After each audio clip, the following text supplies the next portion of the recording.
UpGot and I help farmers get planning permission on their farms. And welcome back to the Farmers Planning Podcast. Today, I've got my wife, Emily. She's helping me on the podcast and she's going to be interviewed on a few topics, namely farming, families and children, and social media in the business. So we just wanted to talk about a few things that are probably relatable to a lot of listeners. And one of those is raising children on a farm today in 2026 compared to when we were younger in the 1980s. So what do you think's changed on farms for children that are being reared, as so to say? I mean, I was a 1990s baby. 1987. Yeah, exactly. So I can't really remember when I was 3. I think, unfortunately, as with everything, a lot more legislation has come in the latter years. So whereas we perhaps were more free when we were children, now, children can't do as much as they perhaps did when we were growing up.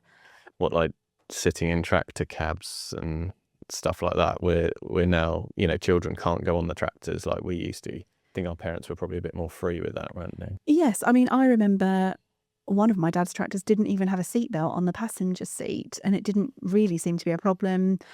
I don't know whether we used to go on the road, I can't remember that, but we definitely used to be around for corn carting and things, and it was quite fun. My sister and I used to take it in turns to sit there, whereas now, like you say, the children aren't really allowed anywhere near the tractors. They have become a bit more of a novelty. Do you think that farming was a bit more relaxed in that era? As in, do you think if you look at your dad when he was harvesting compared to a dad that's combining today, do you think it was more of like a sort of, carefree Yeah, harvesting? 100%. I don't know whether it's because I've got rose-tinted glasses slightly, because You're a child I was still with a no child. responsibilities. But I remember harvest teas, harvest suppers being a big thing. Every day we used to either have, my mum used to make picnics or fish and chips or proper food. Used to always have it. My dad always used to have a drink, and it was a big social occasion for our family with Grandad and whoever was working on the farm. And although there was a pressure and it was always the same farmers that started first in Essex and everyone knew who it was going to be, I think nowadays people are so paranoid, because of everything and because everyone communicates slightly differently. If they're not combining and harvesting when everyone else is, the pressure that farmer must feel, I think, is far greater maybe than it used to be in days gone by, when people just used to be a bit more like, oh, I'll run a bit later tonight, or, oh, well, take us another couple of days. Yes, yeah, everything didn't have to be done yesterday, did it? Because we've got a friend at the moment, he's away on holiday and he's getting a lot of stick at the moment for being away whilst everyone else is combining. And you can tell that he's fretting, going, oh, I should be there. But it's so early, harvest has moved It's a month early. earlier. It's the 1st of July today. Harvesting and combining has got earlier and earlier rather throughout the years. When can you book a summer holiday if you've got a family? And do you think that's because, in terms of what we were talking about with children growing up on farms and families farming the land, does that come back to like the whole family farm thing, that the family farms have gone that were probably there in the 90s? When you think about it, they were smaller farms, more of a family feel, and it's become more corporate agribusinesses, much bigger scale, and the pressure's on because the margins are so tight. So is that why people, there's this sort of constant pressure? Yeah, quite possibly. I think in an ideal world, when we were growing up, there was a talk and everyone kind of assumed, I suppose, in the family farm that someone in the family would take over. Whereas now that's not necessarily a possibility.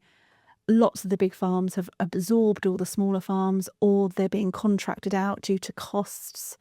So there's not all the little family farms necessarily that there were when we were growing up. Because I would say in our parents' generation, it was more normal for, there to be some sort of succession plan, where the next generation would move into the farm and take over the farm, which actually creates a huge amount of pressure, whether they wanted to or not. They might not have been very good business people. They might not have wanted the pressure of running a business. They might have just wanted to go and get a job, or they might have had aspirations to go and do something else. But generally, a lot of them went back into the farms.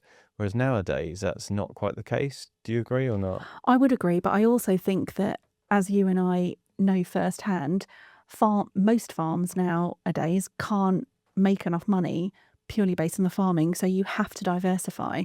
So I think the pressure for the current farmer, if you like, is trying to work out monetary wise, can the next generation actually come on the farm and make a money for both them, and their parents who might be both relying on an income. Yeah, so they've got to come onto it with a project, because I think what you're saying is that a lot of people that are running the businesses already, they're not farming. So they've had to diversify their income into glamping pods, office lets, or a wedding venue or something like that.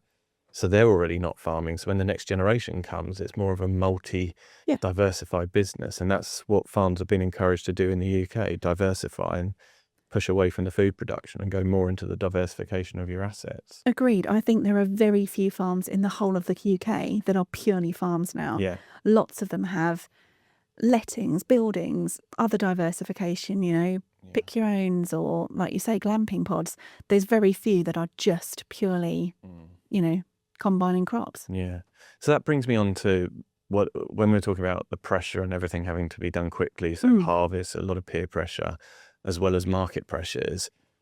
Social media is a big thing in farming and for our businesses in farming and on planning and things like that. How do you think that's had an influence on that sort of pressure on farmers, and seeing that someone, is combining spring barley somewhere or winter wheat and yours isn't even ripe and yours looks dead, but their Instagram photo shows it perfect? I think social media has a lot to answer for nowadays. There's lots of good things, and we have benefited from some of the good things in that, look at your own social media channel. It's amazing. It's doing really well. However, on the flip side of that, we have become an instantaneous society, I think, a bit due to, the Amazon, Next Directory. Everyone expects everything yesterday and instantly. So, for example, on social media, people send an email and they're expecting a reply instantly. If they then haven't had a reply by the next morning, they're chasing you already. Well, I sent you a Facebook message, I sent you a WhatsApp, I've left you a voicemail, and I've sent you an email and nobody's responded.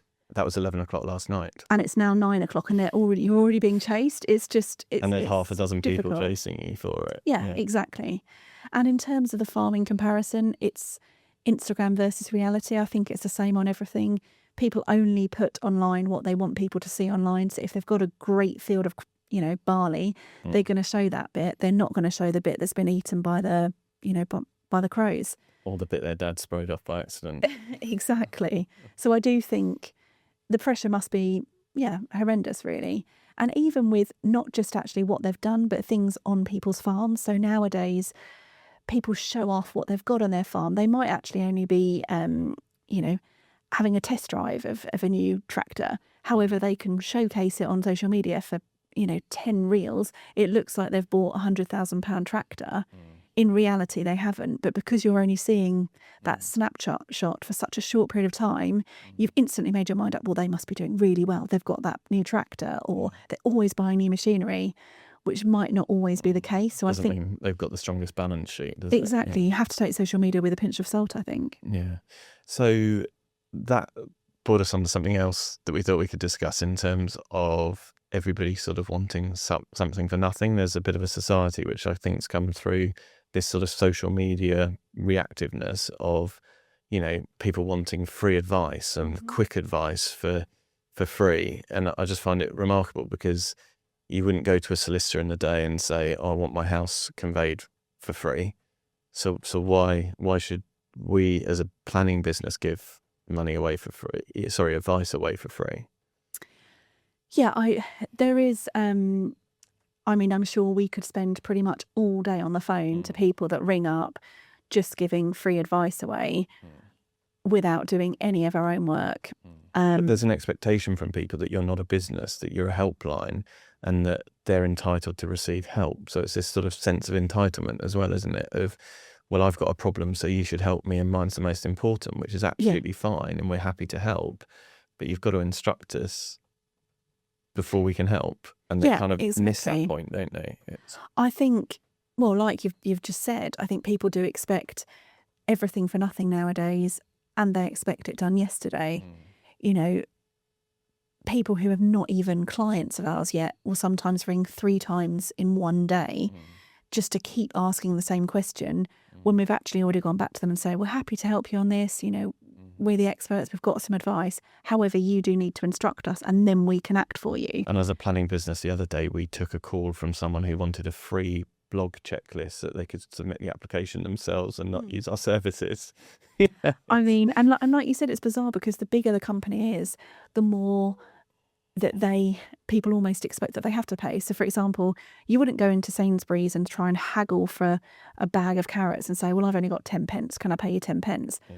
Whereas if you get people who go into a farm shop, they're much more likely to haggle. Yeah. And I think people forget that actually small businesses and business owners are the ones that really are trying to make their money, whereas the big corporations are actually the ones that don't necessarily need the money as much necessarily as the smaller businesses. But there's this weird perception that a small business can give you stuff for free, whereas a bigger one can't. Yeah, it's bizarre. I'm not sure where it's really come from. Yeah. So just as a parting point, what do you feel most proud of having children growing up in a rural environment? I think I feel incredibly lucky that our children do have the childhood they have, because you and I both grew up on farms and it was a childhood that I have treasured memories of. So I'm embracing the fact that they are free. They can, run around and do what they want in terms of the large landscape. I mean, last week it was the Essex Agricultural Food and Farming Day, where all the children, 5,000 children are taken to Writtle College and shown around all the different farming stalls. So there's crops, there's food, and there is livestock, all the different agricultural elements. And it's amazing, having been involved with that, what some of the children are unaware of. And I feel lucky that our children are totally aware of it. For example, I remember a couple of years ago, there were milkshakes there, and some of the children did not realise how milkshakes became milkshakes. And even the vegetables, some of the vegetables, the simple game of, what's this? They don't even know simple vegetables. Yeah. And I do think that is because everything's scary. In a packet, yeah. Everything's in a packet. Everything comes from, the supermarket. I remember for the cow one, someone did say, where does your milk come from? Yeah. Expecting obviously everyone to say cow. I mean, there was a cow there, and people were still saying, Sainsbury's. Yeah.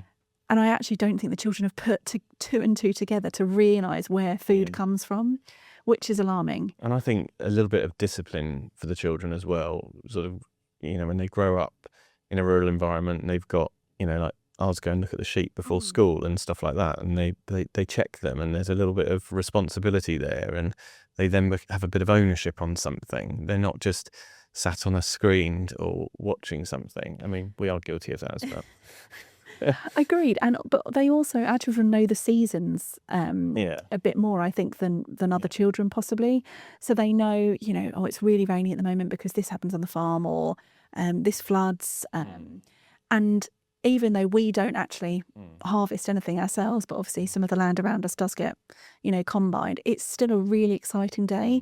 And the children know that, when opposite gets combined and foraged, it's really exciting and the children love it.